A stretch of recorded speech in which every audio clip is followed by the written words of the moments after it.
Të dashur shikues, në vazhdim do të flasim për fenomenet negative tek të rinjët, që janë edhe shqetësim për institucionet e vendit. Pra në studio kemi të ftuar Avdullah Hasani, këshilltari i kryeministrit dhe koordinator për gjeneratën e re.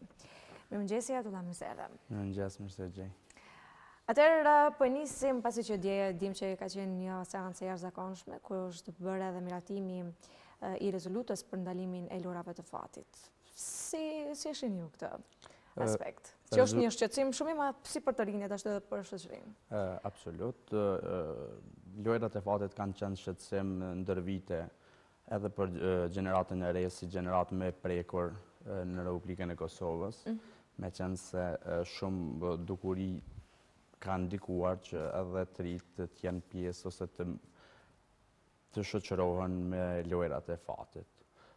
Seanca e jashtëzakonshme ku vendit Republikës Kosovës dje dhe miratimi i rezolutës është mirëpritur nga qeveria, pavarësisht asaj që kryeministri Haradinaj kohë më parë ka autorizuar zyrën e kryeministrit që të përgatisë projekt ligjin për lojrat e fatit, por e mirësardhë ka qenë edhe rezoluta e Kuvendit të Kosovës, e cila menjëherë qeveria e Kosovës i ka marrë hapat e saj, ose obligimet që kanë dalë nga kjo rezolutë, dhe inspektorati dhe organet e sigurisë menjëherë kanë dalë dhe përbëjnë detyren e tyre. Pavarësisht kësaj, projekt ligji për ndryshimin e ligjit për lojrat e fatit tani më është bërë gati me njerë dje dhe besoj që në fillim të javës ardhshme miratohet në mbledhjen e parë. 30 ditë apo? Projekt ligji është gati, do të miratohet në qeveritë të Republikës Kosovës, besoj të martën, dhe pastaj përcillet për miratim në Kuvendin e Republikës Kosovës. Rezoluta parasheh edhe disa masa, të cilat do të merren brenda 30 dite, por besoj që qeveria e Kosovës, konkretisht zyra e kryeministrit, tani më ka bërë gati gjitha procedurat administrative dhe ligjore, në mënyrë që rezoluta të shoqërohet me zbatimin e saj në mënyrë më të saktë dhe sigurt. Mirë, po çfarë iniciativa kanë marrë ose cilat janë iniciativat paraprake që do të merr kryeministri për lojrat e fatit, por edhe qeveria në këtë rast? Zbatimi i rezolutës së Kuvendit të Republikës Kosovës me gjitha pikat të cilat është miratuar nga deputetët e Kuvendit të Kosovës, por edhe ndryshimi rregullor dhe udhëzime administrative, por edhe punimi afatgjatë i projekt ligjit për lojrat e fatit, besoj që në të ardhmen e afërt do të preket nga qytetarët e Republikës Kosovës të rritë dhe fenomenet cilat i kanë shoqëruar të rritë, sidomos në ditët e fundit me 2 vrasjet brenda lojrave të fatit, të mos ndodhin më dhe shoqëria të vëdësohet dhe të rritë orientohen nga edukimi, arsimimi, sporti, kultura, në mënyrë që të rritë tonë të mos bien prej e lojrave të fatit, por të orientohen nga zhvillimi ekonomik, edukimi dhe të jenë konkurrueshëm me bashkëmoshatarët e tyre evropianë. Me formimin e kësaj rezolute, mendoni që do të ketë sukses dhe do të ndryshojë kjo gjendje? Apo pritet që të respektohet ligji, që nuk ndodh kështu teknikisht, që të respektohen këto ligjet? Rezoluta parasheh edhe ndryshimin e ligjit. Rezolutat zakonisht janë kërkesat që qeveria e Kosovës i zbaton dhe implementon. Në kuadër të kësaj rezolute është përgatitur edhe projekt ligji për lojrat e fatit, të cilën qeveria e Kosovës do ta përcjellë në kuvend dhe gjitha obligimet që dalin nga kjo rezolutë qeveria e Kosovës tani më ka filluar të zbatojë ato. Dhe urojmë që kjo të ndodhë. Mirë. Atëherë, një tjetër shqetësim i të rinjëve, i gjeneratës së re, janë edhe përdorimi i narkotikëve, që nuk është se po e shohim një përparim ndoshta në këtë aspekt. Si e shihni ju? Fatkeqësisht delinkuenca e të miturve, edukimi jo i duhur, arsimimi jo funksional në shumicën e vendeve, ka bërë që të rritë të orientohen nga përdorimi i narkotikëve në Kosovë. Kjo ka bërë këtë ka bërë në fakt edhe mungesa e liberalizimit të vizave, mungesa e zhvillimit ekonomik, në mënyrë që i ka orientuar të rritë drejt përdorimit të narkotikëve. Kryeministri Haradinaj në tetor të vitit që shkoi ka autorizuar dhe ka kërkuar nga ministri i Brendshëm që të hartojë një plan operativ për parandalimin dhe ndalimin e shitjes së narkotikëve në Kosovë. Ministria e Punëve të Brendshme në kuadër të një strategjie është duke vepruar por janë duke punuar edhe një plan operativ, cilën shumë shpejt do ta binë për miratim në qeverinë e Republikës Kosovës. Mendoj që përmes atij plani operativ që miratohet në qeverinë e Kosovës dhe e zbatojnë organet e sigurisë, të parandalohet shitja dhe përdorimi i narkotikëve në Kosovë, e cila është një dukuri në rritje, por krahasuar me vendet e rajonit, prapë Republika e Kosovës qëndron më mirë se vendet e rajonit. Në këtë aspekt, mendoj që qeveria e Kosovës, në fakt, qeveria e Kosovës dhe Ministria e Punëve të Brendshme do të fillojë me një kampanjë antinarkotik, e cila do të përfshijë gjitha shkollat e Republikës Kosovës, por në muajin prill, më duket me 13 prill. Është një kampanjë e cila sponsorohet nga zyra e kryeministrit dhe Ministria e Punëve të Brendshme dhe partnerët tanë ndërkombëtar. Është një kampanjë e cila do t'i përfshijë gjitha shkollat, organizatat rinore, klubet studentore, këshillat studentore, në mënyrë që së bashku me ta parandalojmë këtë dukuri. Në këtë fushat, punën e mirë të tyre duhet ta bëjnë edhe prindërit, për arsye sepse edukimi i trive dhe të rejave në Kosovë fillon prej shtëpisë në shkollë dhe kështu me radhë. Është e vërtetë që deri më tani nuk ka pasur kampanja cilësore antinarkotik, por Policia e Kosovës dhe organet tjera të sigurisë janë munduar që punën e tyre ta bëjnë përmes planeve të tyre operative. Për çka na bëjnë një krenar për punën e tyre, por normalisht që kampanjat mediale, përdorimi i mjeteve tjera propaganduese e bën punën e vet. Të rinjtë e Republikës Kosovës nuk duhet të orientohen në fakt nga përdorimi i narkotikëve, por duhet ta shohin veten e tyre të mirë shoqërisë, në zhvillim ekonomik, në arsimim, sport, edhe në kulturë tjetër që duhet ta krijojmë në Kosovë, meqense përdorimin e narkotikëve në Kosovë nuk e kemi fort të trashëguar si shoqëri, por po vinë kultura të ndryshme edhe në Kosovë që nuk janë fort për të dëshiruar. Avdullah, nuk është se ndoshta mjafton vetëm një javë, një fushat për vetësimin e të rinjve tanë. Kjo kryesisht duhet të ndodhë ndoshta shumë shpesh, sidomos nëpër shkolla.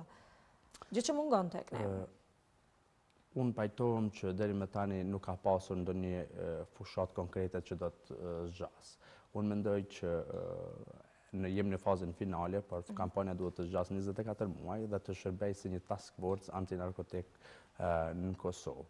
Për arsye sepse task forca do ta përcjellte edhe punën e kampanjës, po edhe rritjen ose përmirësimin e nivelit të kësaj kampanje ose të luftës antinarkotik.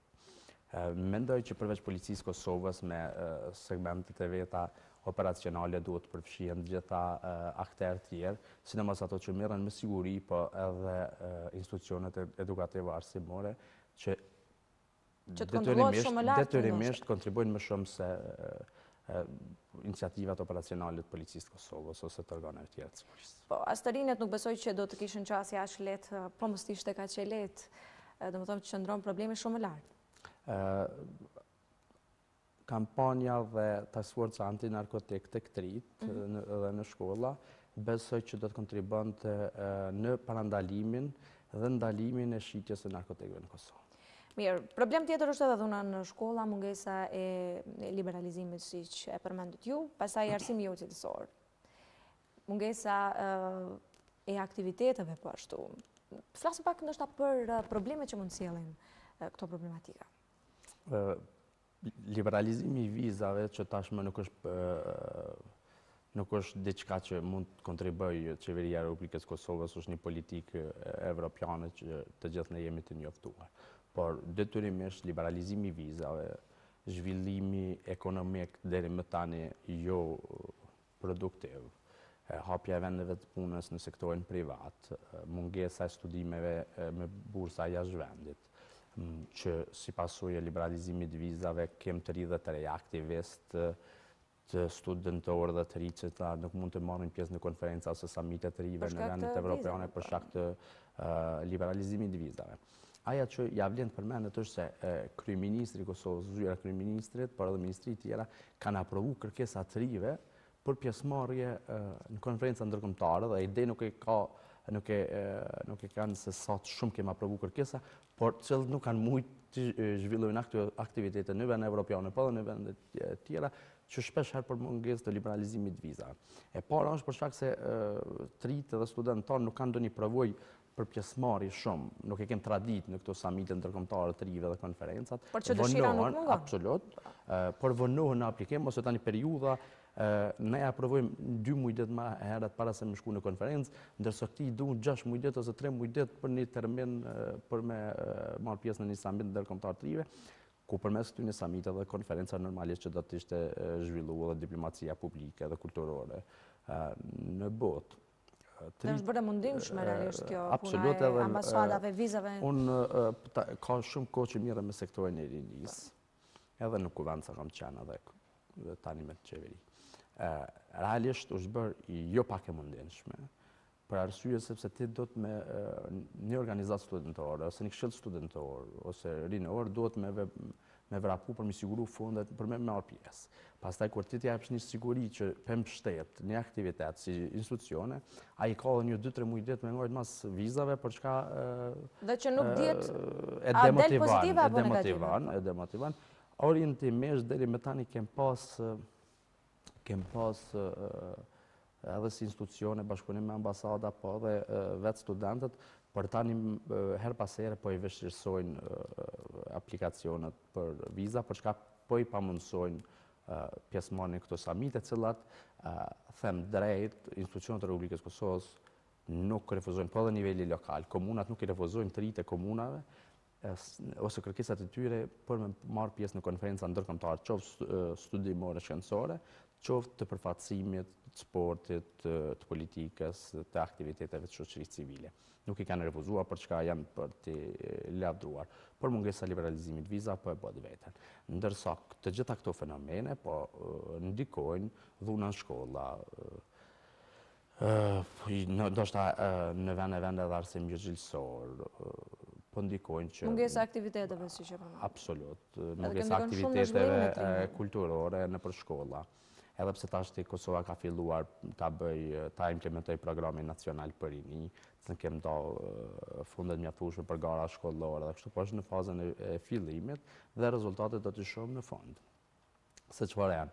Të gjitha këto po ndikojnë që ta rrisin nivelin e delikuencës së të mitërve në Kosovë, kriminalitetin e të rinjve, e pas kur të vim të delikuenca e të mitërve, normal që kthehemi në temën e narkotikëve dhe përdorimit të tyre në për shkolla dhe institucione. Jemi në fund të bisedës, Avdullah, si është në një gjeneratën e re, sepse është përkeqare, ndoshta sepse shumë vende rurale janë edhe pa të rinj që kanë dalë jashtë vendit. Institucionet e Republikës Kosovës, qeveria Kosovës mundohet që t'i ofroj alternativa përmes dikasterave të saj që të rritë e Republikës Kosovës ta gjenë veten e tyre në vendin e tyre në Republikën e Kosovës. Unë gjeneratën e re në Republikën e Kosovës e shoh shumë të konkurrueshme me bashkëmoshatarët e tyre evropian. Realisht Kosova ka një rinj të edukuar, të arsimuar dhe me një kulturë të cilat nuk i dallojnë nga tritë e vendeve të botës edhe të Evropës. Normalisht neve si institucione na mbetet që ta kryejmë detyrën. Të mirë sa dush, po ndoshta mundësi nuk po i ofrojmë sa duhet. Kjo është një ndër arsyet cilat do të punojmë më shumë edhe të bëjmë vetë kritik për formën tonë të aktiviteteve dhe që të rritë ta shohin veten e tyre në Kosovë. Realisht e pesheni që edhe përfaqësimi ndërkombëtar në sport, në kulturë, në rini, nuk na bën të ndihemi ndryshe nga të rritë e vendeve të botës. Avdullah, ne të falenderojmë shumë, uroj që gjitha këto probleme të zgjidhen dhe të rinjtë tanë të kenë mundësi shumë të mira në vendin e tyre, pa patur nevojë që të ikën ndoshta edhe jashtë vendit. Urojmë, faleminderit.